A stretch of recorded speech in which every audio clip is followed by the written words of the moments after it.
എല്ലാ സജ്ജനങ്ങൾക്കും വിനീത നമസ്കാരം.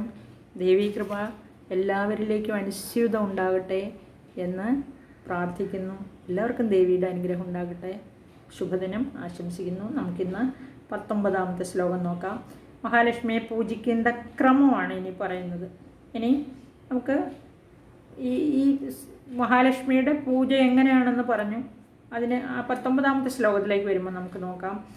വിരിഞ്ചിസ്വരയാ മധ്യേ രുദ്രോ ഗൗര്യാ ച ദക്ഷിണേ വാമേ ലക്ഷ്മ്യാ ഹൃഷീകേശ പുരതോ ദേവതാത്രയം. ഇനി മധ്യഭാഗത്തിൽ സ്വരയാ വിരിഞ്ചിഹി. സ്വര എന്നുദ്ദേശിച്ചിരിക്കുന്നത് സ്വരയോടുകൂടി, അതായത് സരസ്വതീ ദേവിയോടുകൂടി ബ്രഹ്മാവ്. നമ്മൾ പറഞ്ഞു പൃഷ്ഠതഃ എന്ന് പറഞ്ഞു. മഹാലക്ഷ്മിയെ പൂജിക്കുമ്പോൾ വലതുവശത്ത് മഹാകാളി, ഇടതുവശത്ത് സരസ്വതീ ദേവിയും, പുറകുവശത്ത് മിഥുനത്രയങ്ങൾ എന്നുദ്ദേശിച്ചു. മിഥുനത്രയങ്ങൾ ത്രിമൂർത്തികളാണ്. അവരുടെ ക്രമമാണ് പറയുന്നത്. മധ്യഭാഗത്ത് സരസ്വതിയോടുകൂടി ബ്രഹ്മാവാണ്. അതുപോലെ തന്നെ വലതുവശത്ത് ഗൗര്യാച രുദ്രഹ, പാർവതിയോടുകൂടി രുദ്രനും. നമ്മൾ മനസ്സിലാക്കണം, ഇവരാരും ഭിന്നരല്ല. എവിടെ രുദ്രനെ പൂജിക്കുന്നു അവിടെ ആരുണ്ട്? ഗൗരിയുണ്ട്, പാർവതീദേവിയുണ്ട്, അല്ലേ? ഇനി വാമഭാഗത്ത് ഇടത് ഭാഗത്ത് ആരുണ്ട്? ലക്ഷ്മ്യാ ഹൃഷീകേശ, ലക്ഷ്മിയോടുകൂടി വിഷ്ണുവും. പുരതഃ, മുൻഭാഗത്ത് ദേവതാത്രയം, 3 ദേവതകളും പൂജിക്കപ്പെടണം എന്നാണ് പറഞ്ഞിരിക്കുന്നത്. പുരതഃ എന്ന് പറഞ്ഞാൽ മുൻഭാഗത്ത്, പൃഷ്ഠതഃ ബാക്കിൽ. അപ്പം മധ്യത്തിൽ സരസ്വതിയോടുകൂടി ബ്രഹ്മാവിനെയും, വലതുഭാഗത്ത് പാർവതിയോടുകൂടി രുദ്രനെയും, ഇടതുഭാഗത്ത് ലക്ഷ്മിയോടുകൂടി വിഷ്ണുവിനെയും, മുൻഭാഗത്ത് മഹാകാളിയാദി 3 ദേവകളെയും, അതായത് കാളി, സരസ്വതി, മഹാലക്ഷ്മി, ഈ 3 ദേവതകളെയും പൂജിക്കണമെന്നാണ് 19ാമത്തെ ശ്ലോകത്തിൽ പറഞ്ഞത്. അപ്പോൾ 20ാമത്തെ ശ്ലോകത്തിലേക്ക് വരുമ്പോൾ അഷ്ടാദശഭുജാ മധ്യേ വാമേ ജാസ്യാദശാനന ദക്ഷിണേഷ്ടഭുജാ ലക്ഷ്മിർ മഹതീതി സമർച്ചയേത്. ഇനി ഈ ദേവിയുടെ രൂപങ്ങൾ എപ്രകാരമുള്ള ദേവികളാണെന്ന് പറഞ്ഞിരിക്കുകയാണ്. ദേവതകളുടെ അഷ്ടാദശഭുജാ മധ്യഭാഗത്ത് ആ 18 കൈകളുള്ള ലക്ഷ്മി, അല്ലേ? അതുപോലെ തന്നെ വാമേജാസ്യാദശാനന ച ആസ്യ എന്ന് പറഞ്ഞിരിക്കുക. മധ്യേ വാമേ, ഇടത് ഭാഗത്ത് ച അസ്യാഹ, ആ ദശാനന ച 10 മുഖങ്ങളോടുകൂടിയ കാളിയാണ്, അല്ലേ? അതുപോലെ തന്നെ ദക്ഷിണേ അഷ്ടഭുജ, ആ വലതുഭാഗത്ത് 8 കൈയുള്ള സരസ്വതി. ഇത് മുൻഭാഗത്ത് 3 ദേവതകളെയും പൂജിക്കണമെന്ന് പറഞ്ഞില്ലേ, സ്മരിക്കണമെന്ന് പറഞ്ഞാൽ അതിൻ്റെയാണ് ഇവിടെ പറഞ്ഞിരിക്കുന്നത്. ലക്ഷ്മി മഹതി ഇതി സമർച്ചയത്. മഹാലക്ഷ്മിയും മഹതിയായും പൂജിക്കപ്പെടണം. അതായത് മഹതിയായെന്ന് പറഞ്ഞാൽ ഏറ്റവും പ്രാധാന്യം മഹാലക്ഷ്മിക്ക് തന്നെ കൊടുക്കണം. അതായത് ജഗന്മാതാവാണ്. ആദിയിൽ സൃഷ്ടിക്കപ്പെട്ടത് മഹാലക്ഷ്മി തന്നെയാണ്. അതുകൊണ്ടാണ് ആദി മഹാലക്ഷ്മി എന്ന് പറഞ്ഞിരിക്കുന്നത്. സമർച്ചയേത് എന്ന് പറഞ്ഞാൽ പൂജിക്കപ്പെടണം. അതായത് മധ്യേ അഷ്ടഭുജ, മധ്യത്തിൽ 18 കൈയുള്ള, അഷ്ടാദശഭുജ 18 കൈയുള്ള ലക്ഷ്മി. ഈ മഹാലക്ഷ്മി ദേവിയുടെ ഇടത് ഭാഗത്ത് 10 മുഖങ്ങളോടുകൂടിയ കാളീദേവി. ആ കാളീദേവിയുടെ ദക്ഷിണഭാഗത്ത്, അതായത് ഈ മഹാലക്ഷ്മി ദേവിയുടെ വലതു ഭാഗത്ത് 8 കൈയുള്ള സരസ്വതി ദേവിയും, അതുപോലെ തന്നെ മഹാലക്ഷ്മിയും മഹതിയായും, മഹതി എന്ന് പറഞ്ഞാൽ പ്രാധാന്യമുള്ളവളായി പൂജിക്കപ്പെടണം എന്നാണ് പറഞ്ഞിരിക്കുന്നത്. 21ാമത്തെ ശ്ലോകം. അഷ്ടാദശഭുജാ ജൈഷാ യഥാ പൂജ്യാ നരാധിപ ദശാനനാജാഷ്ടഭുജ ദക്ഷിണോത്തരയോസ്തദാ കാലമൃത്യുജ സംപൂജ്യൗ സർവാരിഷ്ടപ്രശാന്തയേ. ഇവിടെ നരാധിപ എന്ന് വിളിച്ചിരിക്കുകയാണ്. നരൻ്റെ അധിപനാണ്. നരൻ്റെ അധിപൻ മഹാരാജാവേ എന്ന് വിളിച്ചിട്ട് യേശ, ഇങ്ങനെയുള്ള ഈ 18 കൈകളുള്ള മഹാലക്ഷ്മിയും, ദശാനന 10 മുഖങ്ങളോടുകൂടിയ കാളീദേവിയും. എവിടെയാണ് ഇരിക്കുന്ന കാളീദേവി? 10 മുഖങ്ങളോടുകൂടിയ ഇടതുഭാഗത്താണ്. നമ്മൾ നിൽക്കുമ്പോൾ നമ്മുടെ വലതുഭാഗത്ത്, കേട്ടോ. ദേവിയുടെ മുമ്പിലാണ്, പ്രധാന വിഗ്രഹത്തിൻ്റെ മുമ്പിലെ കാര്യമാണ് പറഞ്ഞത്. മഹാലക്ഷ്മിയാണ് നമ്മൾ പൂജിക്കുന്നതെങ്കിൽ ആ ദേവിയുടെ മുൻവശത്ത് ഉള്ള കാര്യമാണ് പറഞ്ഞിരിക്കുന്നത്, അല്ലേ?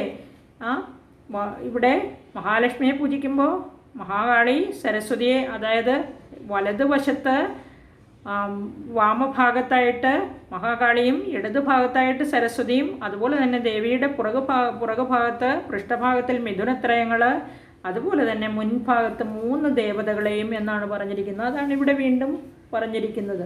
അതായത് ഹേ രാജാവേ, 18 കൈകളോട് കൂടിയ മഹാലക്ഷ്മിയും 10 മുഖങ്ങളോടുകൂടിയ മഹാകാളിയും 8 കൈകളോടുകൂടിയ സരസ്വതിയും യഥാ പൂജ്യ എപ്പോൾ പൂജിക്കപ്പെടുന്നുവോ തഥാ ദക്ഷിണോത്തരയോഹോ അതുപോലെ തന്നെ തഥാ എപ്പോൾ ദക്ഷിണോത്തരയോഹോ എന്ന് പറഞ്ഞാൽ വലതുവശത്തും ഇടതുഭാഗത്തും കാലമൃത്യുച്ച കാലനും മൃത്യുവും ഇത് രണ്ടായിട്ടാണ് ഇവിടെ പറഞ്ഞിരിക്കുന്നത്. നമുക്ക് കാലനും മൃത്യുവും കാലൻ എവിടെയുണ്ടോ അവിടെ മൃത്യു ഉണ്ടല്ലേ. അപ്പോൾ ഇവിടെ കാലമൃത്യുഹു ച എന്ന് പറഞ്ഞിരിക്കുകയാണ്. കാലനും മൃത്യുവും സർവാരിഷ്ടപ്രശാന്തയെ സർവ അരിഷ്ടതകളെയും ശമിപ്പിക്കുന്നതിനായിട്ട് സംപൂജ്യവും പൂജിക്കപ്പെടേണ്ടവരാകുന്നു എന്നാണ് പറഞ്ഞിരിക്കുന്നു അല്ലേ. അപ്പോൾ ഇവിടെ എപ്പോൾ മഹാലക്ഷ്മിയെയും സരസ്വതിയെയും മഹാകാളിയെയും പൂജിക്കുന്നുവോ അവിടെ എവിടെ പൂജിക്കുന്നുവോ അവിടെ അല്ലെങ്കിൽ എപ്പോൾ പൂജിക്കപ്പെടുന്നുവോ അവിടെ വലതുഭാഗത്തും ഇടതുഭാഗത്തുമായിട്ടും ആരുണ്ടാകണം? കാലനും മൃത്യുവും നമ്മുടെ എല്ലാ സർവ്വ അരിഷ്ടതകൾക്കും ശമനത്തിനായി നമ്മുടെ അരിഷ്ടതകളെല്ലാം ശമിക്കുന്നതിനായിട്ട് അവരെയും നമ്മൾ പൂജിക്കണമെന്നാണ് പറഞ്ഞിരിക്കുന്നത്. എവിടെയാണ്? ദക്ഷിണോത്തര ഭാഗങ്ങളിൽ, അതായത് വലതുവശത്തും ഇടതുഭാഗത്തുമായിട്ട് വലതുവശത്ത് കാലനും ഇടതുവശത്ത് മൃത്യുവിനെയും പൂജിക്കേണ്ടതാകുന്നു. യഥാചാഷ്ടഭുജാ പൂജ്യ ശുംഭാസുര നിബർഹിണി നവാസ്യാഹ ശക്തയ പൂജ്യസ്തഥാ രുദ്രവിനായകൗ നമോ ദേവ്യായി സ്തോത്രൈർ മഹാലക്ഷ്മിം സമർച്ചയേത്. 22ാമത്തെ ശ്ലോകത്തിൻ്റെ 2ാമത്തെ ലൈനാണ്. യഥാ ചാഷ്ടഭുജ പൂജ്യ ശുംഭാസുര നിബർഹിണി യഥാ ചാഷ്ടഭുജ പൂജ്യ ശുംഭാസുര നിബർഹിണി നവാസ്യാഹ ശക്തയ പൂജ്യസ്തഥാ രുദ്രവിനായകൗ നമോ ദേവ്യ ഇതി സ്തോത്രൈർ മഹാലക്ഷ്മിം സമർച്ചേ. നമോ ദേവി മഹാദേവി എന്നുള്ളത് ദേവീ സൂക്തമാണ്. ഇവിടെ സ്തോത്രൈർ മഹാലക്ഷ്മിയും സമർച്ചയൻ മഹാലക്ഷ്മിയെ ആ ദേവീ സൂക്തം കൊണ്ട് പൂജിക്കണം, അർച്ചിക്കണമെന്നാണ് പറഞ്ഞിരിക്കുന്നത്. യഥാ ച അഷ്ടഭുജ പൂജ ആ അഷ്ടഭുജങ്ങളുള്ള സരസ്വതീ ദേവിയെ പൂജിക്കുമ്പോൾ ആ ശുംഭാസുര നിബൃഹിണി ശുംഭാസുരനെ വധിച്ച 8 കൈകളുള്ള ആ സരസ്വതീ ദേവിയെ പൂജിക്കുമ്പോൾ പൂജിക്കപ്പെടുമ്പോൾ, അതായത് എപ്പോഴാണോ നമ്മൾ പൂജിക്കുന്നത് അസ്യാഹ ആ സരസ്വതിയുടെ നവശക്തേഹ 9 ശക്തികളും. നമുക്കറിയാം നമ്മൾ സരസ്വതി പൂജയ്ക്ക് നവദുർഗയായിട്ടാണ് ആ സരസ്വതി ദേവിയുടെ 9 രൂപത്തെയാണ് പൂജിക്കുന്നത്. അതാണ് ഇവിടെ ഉദ്ദേശിച്ചിരിക്കുന്നത്. നവശക്തേഹ എന്ന് പറഞ്ഞാൽ 9 ശക്തികളും തഥാ പ്രകാരം ദക്ഷിണോത്തര ഭാഗങ്ങളിൽ രുദ്രവിനായകന്മാരോടുകൂടി, അതായത് രുദ്രൻ ശിവനാണ്, വിനായകൻ നമുക്കറിയാം ഗണപതിയാണ്. ഈ 9 ശക്തികളെയും അതുപോലെ തന്നെ ഇടതുഭാഗത്തും വലതുഭാഗത്തുമായി വലതുഭാഗത്ത് രുദ്രനെയും ഇടതുഭാഗത്ത് വിനായകന്മാരും കൂടി രുദ്രനും വിനായകനും കൂടി പൂജിക്കപ്പെടേണ്ടതാകുന്നു. അപ്പോൾ നമ്മൾ സരസ്വതിയെ പൂജിക്കുമ്പോൾ ആ 9 ശക്തികളെയും പൂജിക്കണം. അതുപോലെ തന്നെ വലതുവശത്ത് രുദ്രനെയും ഇടതുവശത്ത് വിനായകനെയും കൂടി പൂജിക്കേണ്ടതാണ് എന്ന് പറഞ്ഞിരിക്കുകയാണ്. മഹാലക്ഷ്മിയെ നമോ ദേവ്യ ഇതി നമോ ദേവിയെ മഹാദേവിയെ എന്നുള്ള ആ ദേവീ സൂക്തം കൊണ്ട് ആ സ്തോത്രങ്ങളെ കൊണ്ട് തന്നെ പൂജിക്കണമെന്നാണ് ഇവിടെ പറഞ്ഞിരിക്കുന്നത്. ഇനി 24ാമത്തെ ശ്ലോകത്തിൽ എന്താണ് പറഞ്ഞിരിക്കുന്നത് നോക്കാം. അവതാരത്രയാർച്ചായാം സ്തോത്രമന്ത്രാസ്തദാശ്രയ അഷ്ടാദശഭുജാ ജൈഷ പൂജ്യ മഹിഷമർദിനി. ഇവിടെ അവതാരത്രയാർച്ചായാം സ്തോത്രമന്ത്രാസ്തദാശ്രയ ഇവിടെ മഹാകാളി തുടങ്ങിയ 3 ദേവതകളെ പൂജിക്കുമ്പോൾ, അതാണ് അവതാരങ്ങൾ. ദേവി എല്ലാം ആദി മഹാലക്ഷ്മിയുടെ അവതാരങ്ങളാണ് അല്ലേ. ആ 3 അവതാരങ്ങളെ പൂജിക്കുമ്പോൾ സ്തോത്രമന്ത്രാഹ സ്തോത്രങ്ങളും മന്ത്രങ്ങളും തദാശ്രയാഹ ഇവിടെ അവരവരെ ആശ്രയിച്ചുള്ളത് തന്നെ വേണം. സരസ്വതി ദേവിയുടെ മന്ത്രം വെച്ച് പൂജിക്കണം. അതുപോലെ തന്നെ മഹാലക്ഷ്മിയെ മുൻ പറഞ്ഞതുപോലെ ദേവീ സൂക്തം വെച്ചും നമോ ദേവ്യാദി സൂക്തങ്ങൾ ഉപയോഗിച്ച് പൂജിക്കണം.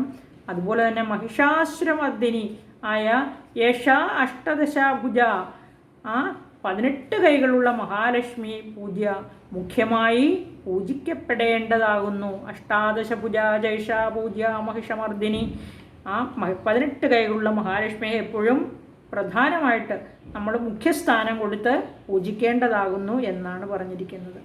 ഇനി മഹാലക്ഷ്മിർ മഹാകാളി ശൈവപ്രോക്ത സരസ്വതി ഈശ്വരി പുണ്യപാപാനാം സർവലോകമഹേശ്വരി. മഹാലക്ഷ്മിർ മഹാകാളി ശൈവപ്രോക്ത സരസ്വതി, ഇങ്ങനെ മഹാലക്ഷ്മി മഹാകാളിയാകുന്നു, സരസ്വതി മഹാസരസ്വതിയാകുന്നു. പുണ്യപാപാനാം എന്ന് പറഞ്ഞാൽ പുണ്യങ്ങളും പാവങ്ങൾ, ഈശ്വരി, ആ പുണ്യപാപങ്ങൾക്ക് ഈശ്വരിയാകുന്നു.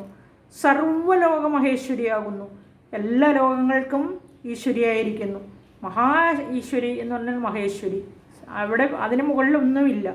സായേവ, ആ മഹാലക്ഷ്മി തന്നെയാണ് എന്നാണ് പ്രോക്ത പറയപ്പെട്ടിരിക്കുന്നത്. ഈ മഹാലക്ഷ്മി, മഹാകാളി, മഹാസരസ്വതി ഇങ്ങനെ 3 അവതാരങ്ങളെ പൂജിക്കുമ്പോൾ ചെയ്യേണ്ട സ്തോത്ര മന്ത്രങ്ങൾ ആ ദേവിമാരെ പ്രത്യേകം ആശ്രയിച്ചുള്ളത് തന്നെ വേണമെന്ന് ഇവിടെ പറഞ്ഞിരിക്കുന്നു. മഹിഷാസുരമർദ്ദിനിയായ അഷ്ടാദശഭുജ, അതായത് 18 കൈകളോടുകൂടിയിരിക്കുന്ന മഹാലക്ഷ്മിക്ക് മുഖ്യമായി പൂജ ചെയ്യണം. അതുപോലെ തന്നെ മഹാലക്ഷ്മി തന്നെയാണ് മഹാകാളിയായും മഹാസരസ്വതിയായും പുണ്യപാപങ്ങൾക്ക് ഈശ്വരിയായും സർവ്വലോകങ്ങൾക്ക് അധിപയായും ഇരിക്കുന്നത് എന്ന് പറയപ്പെട്ടിരിക്കുന്നു. ഈ മഹാകാളിയെ ത്വം സ്വാഹ, ത്വം സുധ ഇത്യാദി സ്തോത്രമന്ത്രങ്ങളെ കൊണ്ടാണ് പൂജിക്കേണ്ടത്. മഹാലക്ഷ്മിയെ ദേവിയായ തദം ഇത്യാദി ദേവീ സൂക്തം കൊണ്ടാണ് പൂജിക്കേണ്ടത്. സരസ്വതിയെ പറഞ്ഞിരിക്കുന്നത് ദേവി പ്രപന്നാർത്തി ഹരേ പ്രസീത പ്രസീത മാതർ ജഗതോഖിലസ്യ, ആ ശ്ലോകമാണ് ഇവിടെ പറഞ്ഞിരിക്കുന്നത്. ഇങ്ങനെ ചണ്ഡികോപാസകന്മാർക്ക് എന്ന് പറഞ്ഞാൽ ചണ്ഡികാദേവിയെ ഉപാസിക്കുന്നവർക്ക് ഈ 18 കൈകളോടുകൂടിയ മധ്യമചരിത്ര ദേവതയായിരിക്കുന്ന, മധ്യമചരിത്രത്തിലെ ദേവതയായി പറഞ്ഞിരിക്കുന്നത് മഹാലക്ഷ്മിയുടെ പൂജ തന്നെയാണ് പ്രധാനം എന്നാണ് പറഞ്ഞിരിക്കുന്നത്. മഹാലക്ഷ്മി തന്നെയാണ് എല്ലാ ഐശ്വര്യങ്ങൾക്കും നിദാനം. അതുപോലെ തന്നെ മഹാകാളി, മഹാസരസ്വതി ഈ 2 ദേവതകളെയും പൂജ ചെയ്താലും വിശേഷം തന്നെ. ഇല്ലെങ്കിലും ഈ മഹാലക്ഷ്മി ഈ സത്വരജസ്തമോ ഗുണങ്ങളുടെ സമഷ്ടി രൂപമായതുകൊണ്ട് ഈ മറ്റ് ദേവിമാരുടെ പൂജയായും ഭവിക്കുന്നതാണ് എന്നാണ് പറഞ്ഞിരിക്കുന്നത്. ഇനി അടുത്തത് 26ാമത്തെ ശ്ലോകം. മഹിഷാന്തകരി യേന പൂജിതാ സ ജഗത് പ്രഭു പൂജയേത് ജഗതാം ധാത്രീം ചണ്ഡികാം ഭക്തവത്സലാം. മഹിഷാന്തകരി യേന പൂജിതാ സ ജഗത് പ്രഭു പൂജയേത് ജഗതാം ധാത്രീം ചണ്ഡികാം ഭക്തവത്സലാം. അർഘ്യാദിഭിരലങ്കാരൈർഗന്ധപുഷ്പൈസ്തഥാക്ഷതൈഃ ധൂപൈർദീപൈശ്ച നൈവേദ്യൈർ നാനാഭക്ഷ്യസമന്വിതൈഃ. മഹിഷാന്തകരി യേന പൂജിതാ സ ജഗത് പ്രഭു പൂജയേത് ജഗതാം ധാത്രീം ചണ്ഡികാം ഭക്തവത്സലാം. അർഘ്യാദിഭിരലങ്കാരൈർഗന്ധപുഷ്പൈസ്തഥാക്ഷതൈഃ ധൂപൈർദീപൈശ്ച നൈവേദ്യൈർ നാനാഭക്ഷ്യസമന്വിതൈഃ. ജഗതാം ധാത്രി എന്ന് പറഞ്ഞാൽ ജഗത്തിൻ്റെ ഒരു ലോകമല്ല, ജഗത്ത് എന്ന് പറഞ്ഞിരിക്കുന്ന 14 ലോകങ്ങളെയുമാണ്. ആ ധാത്രി എന്ന് പറഞ്ഞാൽ ധരിക്കുന്നവളും ഭരിക്കുന്നവളുമാണ്. ചണ്ഡികാം, ആ 14 ലോകങ്ങളെയും ഭരിക്കുന്ന ചണ്ഡികാദേവിയായി. ഭക്തവത്സലാം, ഭക്തന്മാരിൽ വാത്സല്യത്തോടു കൂടിയവൾ, അതാണ് ഭക്തവത്സല എന്ന് പറഞ്ഞിരിക്കുന്നത്. അങ്ങനെയുള്ള മഹാലക്ഷ്മിയെ അർഘ്യാദിഭി, അർഘ്യം മുതലായവയെ കൊണ്ടും അലങ്കാരൈഹി, അലങ്കാരങ്ങളെ കൊണ്ടും ഗന്ധപുഷ്പൈഹി, ഗന്ധം ചന്ദനം, ചന്ദനത്തിന് സുഗന്ധമാണല്ലോ, ചന്ദനം സാമ്പ്രാണി, ഈ സുഗന്ധ വസ്തുക്കളെയാണ് ഗന്ധം കൊണ്ട് ഉദ്ദേശിക്കുന്നത്. പുഷ്പൈഹി, പുഷ്പം ഇവയെ കൊണ്ടും തഥ അക്ഷതൈഹി, അതുപോലെ തന്നെ അക്ഷതങ്ങളെ കൊണ്ടും ധൂപൈഹി ദീപൈഹി ച, ധൂപം ദീപം ഇവകളെ കൊണ്ടും നാനാഭക്ഷ്യസമന്വിതൈഹി, അതുപോലെ വിവിധ പ്രകാരത്തിലുള്ള ഭക്ഷണ സാധനങ്ങൾ നിവേദ്യങ്ങളായിട്ട് നമ്മൾ സമർപ്പിക്കണം. നൈവേദ്യൈഹി പൂജയെ, നൈവേദ്യങ്ങളും ഈ പൂജാ സമയത്ത് നമ്മൾ പൂജിക്കാൻ വേണ്ടി കരുതിയിരിക്കണം. ഏന, ഇത്രയും വസ്തുക്കളാൽ ആരാണോ ദേവിയെ, മഹിഷാന്തകരിയായ മഹിഷാസുരമർദ്ദിനിയായ ഈ മഹാലക്ഷ്മിയെ പൂജിക്കുന്നത്, സഹ അവൻ ജഗത് പ്രഭു എന്ന് പറഞ്ഞാൽ ജഗത് പ്രഭുവായി ഭവിക്കുന്നു എന്ന് പറഞ്ഞാൽ എല്ലാ ലോകങ്ങൾക്കും അധിപനായി ഭവിക്കുന്നു എന്നാണ് പറഞ്ഞിരിക്കുന്നത്. അതായത് ധൂപ ഗന്ധ പുഷ്പ അക്ഷതം അർഘ്യം അലങ്കാരം, ഈ ചണ്ഡിക 14 ലോകങ്ങളെയും ഭരിക്കുന്ന ആ 14 ലോകങ്ങൾക്കും അധിപയായ ജഗന്മാതാവായ ചണ്ഡികാദേവി ഭക്തന്മാരിൽ അതീവ വാത്സല്യത്തോടു കൂടിയവളായിരിക്കുന്ന ഈ മഹാലക്ഷ്മി തന്നെയാകുന്നു. ഈ മഹാലക്ഷ്മി ദേവിയെ അർഘ്യം, അലങ്കാരം, ചന്ദനം, പുഷ്പം, അതുപോലെ തന്നെ അക്ഷതങ്ങൾ, ധൂപം, ദീപം, പല വിധത്തിലുള്ള ഭക്ഷ്യവസ്തുക്കൾ നൈവേദ്യങ്ങളായി നമ്മൾ അർപ്പിച്ച് ആരാണോ ഈ ദേവിയെ പൂജിക്കുന്നത്, ഈ മഹിഷാസുരമർദ്ദിനിയായ ദേവിയെ പൂജിക്കുന്നത്, അവൻ സർവ്വലോകങ്ങൾക്കും അധിപനായി ഭവിക്കുന്നു എന്ന് പറഞ്ഞിരിക്കുന്നു ഈ 27ാമത്തെ 26ാമത്തെ ശ്ലോകത്തിൽ. ഇനി നമുക്ക് 28ാമത്തെ ശ്ലോകം നോക്കാം. രുധിരാക്തേന ബലിന മാംസേന സുരയാ നൃപ പ്രണാമാചമനീയേന ചന്ദനേന സുഗന്ധിന സകർപ്പൂരൈശ്ച താംബൂലൈർഭക്തിഭാവസമന്വിതൈഃ. ഇവിടെ രുധിരാക്തേന ബലിന മാംസേന സുരയാ നൃപ പ്രണാമാചമനീയേന ചന്ദനേന സുഗന്ധിന സകർപ്പൂരൈശ്ച താംബൂലൈർഭക്തിഭാവസമന്വിതൈഃ. ഹേ നൃപ, അല്ലയോ മഹാരാജാവേ, രുധിരാക്തേന ബലിന എന്ന് പറഞ്ഞാൽ രക്തത്തോടു കൂടിയ ബലി നൽകണം എന്നാണ് പറഞ്ഞിരിക്കുന്നത്. സുരയ എന്ന് പറഞ്ഞാൽ മധു ആണ്, മദ്യമാണ് ഉദ്ദേശിച്ചിരിക്കുന്നത്. മാംസം തന്നെ, അത് മദ്യവും മാംസവും. അതുപോലെ തന്നെ പ്രണാമം ആചമനം, അതായത് നമസ്കാരം ആചമനം ഇവ കൊണ്ടും, സുഗന്ധിന ചന്ദനേന സുഗന്ധത്തോടു കൂടിയ ചന്ദനം കൊണ്ടും, ഭക്തിഭാവ സമന്വിതൈഹി വളരെയധികം ഭക്തിഭാവത്തോടുകൂടി എന്ന് പറഞ്ഞാൽ വളരെയധികം ഭക്തിയോടുകൂടി, സകർപ്പൂരൈഹി താംബൂലൈഹി കർപ്പൂരം വേണം. അതുപോലെ തന്നെ താംബൂലം വെറ്റിലയാണ് ഉദ്ദേശിച്ചിരിക്കുന്നത്. പൂജയെ ആ മഹാലക്ഷ്മിയെ പൂജിക്കണം. ഈ പറഞ്ഞിരിക്കുന്നതിൽ മധു മാംസങ്ങളൊന്നും മഹാലക്ഷ്മിക്ക് നമ്മൾ പൂജയ്ക്ക് ഉപയോഗിക്കാറില്ല. അത് ഇതിലെഴുതിയിരിക്കുന്ന പണ്ട് കാലത്തെ കർമ്മകാണ്ഡങ്ങളുടെയൊക്കെ ഭാഗമായിട്ടാണ്. ബാക്കിയെല്ലാം നമ്മൾ ഉപയോഗിക്കാറുണ്ട്. കർപ്പൂരം, താംബൂലം, അതുപോലെ പ്രണാമം, ആചമനം, നമസ്കാരം എല്ലാം നമ്മൾ ചെയ്യുന്ന കാര്യങ്ങൾ തന്നെയാണ്. ഇനി ഇവിടെ പറഞ്ഞിരിക്കുന്ന സകർപ്പൂരൈശ്ച താംബൂലൈർഭക്തിഭാവസമന്വിതൈഃ രുധിരാക്തേന ബലിന മാംസേന സുരയാ നൃപ പ്രണാമാചമനീയേന ചന്ദനേന സുഗന്ധിന. ഇവിടെ അടുത്ത ശ്ലോകം നോക്കാം. വാമഭാഗേ ഗ്രതോ ദേവ്യാ ഛിന്നശീർഷം മഹാസുരം പൂജയേൻ മഹിഷം യേന പ്രാപ്തം സായുജ്യമീശയ. ഇവിടെ പറഞ്ഞിരിക്കുകയാണ് വാമഭാഗേ അഗ്രതോ എന്ന് പറഞ്ഞാൽ വാമഭാഗം ഇടത് ഭാഗമാണ്. അഗ്രതം എന്ന് പറഞ്ഞാൽ അഗ്രത എന്ന് പറഞ്ഞാൽ മുൻഭാഗത്തായിട്ട്, ആ ഇടതുവശത്ത് മുൻഭാഗത്തായിട്ട് ദേവ്യ ഛിന്നശീർഷം മഹാസുരം. ഇവിടെ ഛിന്നശീർഷം എന്ന് പറഞ്ഞാൽ ശിരസ് മുറിക്കപ്പെട്ട മഹിഷൻ എന്ന ആ മഹാസുരനെ നമ്മൾ പൂജിക്കണം എന്ന് പറഞ്ഞു. ഛിന്നശീർഷം മഹാസുരം, ആ ദേവിയാൽ ശിരസ് മുറിക്കപ്പെട്ട മഹിഷൻ എന്ന അസുരനെ നമ്മൾ ദേവിയെ പൂജിക്കുന്ന കൂട്ടത്തിൽ നമ്മൾ പൂജിക്കണം. ദേവിയുടെ ഇടത് ഭാഗത്ത് മുൻപിലായിട്ട് വാമഭാഗേ അഗ്രതോ, ഇടത് ഭാഗത്ത് മുൻപിലായിട്ട് ദേവ്യാ ഛിന്നശീർഷം, ദേവിയാൽ ഛിന്നശീർഷനാക്കി, അതായത് ശിരസ് മുറിക്കപ്പെട്ട മഹിഷാസുരൻ എന്ന ആ മഹാസുരനെ നമ്മൾ പൂജിക്കണം. അങ്ങനെ പൂജിച്ചാൽ പ്രാപ്തം സായുജ്യമീശയ, ആ പ്രാപിക്കും. എന്ത് പ്രാപിക്കും? മഹാദേവിയോടുകൂടി നമ്മൾ ഐക്യം പ്രാപിക്കും എന്നാണ് പറഞ്ഞിരിക്കുന്നത്. അവൻ നമ്മൾ മാത്രമല്ല, ആ ശിരസ് മുറിക്കപ്പെട്ട മഹിഷാസുരൻ ദേവിയിൽ ഐക്യം പ്രാപിച്ചു എന്ന് പറഞ്ഞാൽ അവന് മോക്ഷം കിട്ടി, ദേവിയിൽ അവൻ വിലയം പ്രാപിച്ചു. അതുകൊണ്ടാണ് അവനെയും പൂജിക്കണം എന്ന് പറഞ്ഞിരിക്കുന്നത്. ഇനി നമുക്ക് ഈ ശ്ലോകത്തോടുകൂടി ഈ വീഡിയോ അവസാനിപ്പിക്കാം. എല്ലാവർക്കും നന്ദി, നമസ്കാരം. ശേഷം അടുത്ത വീഡിയോയിൽ പറയാം.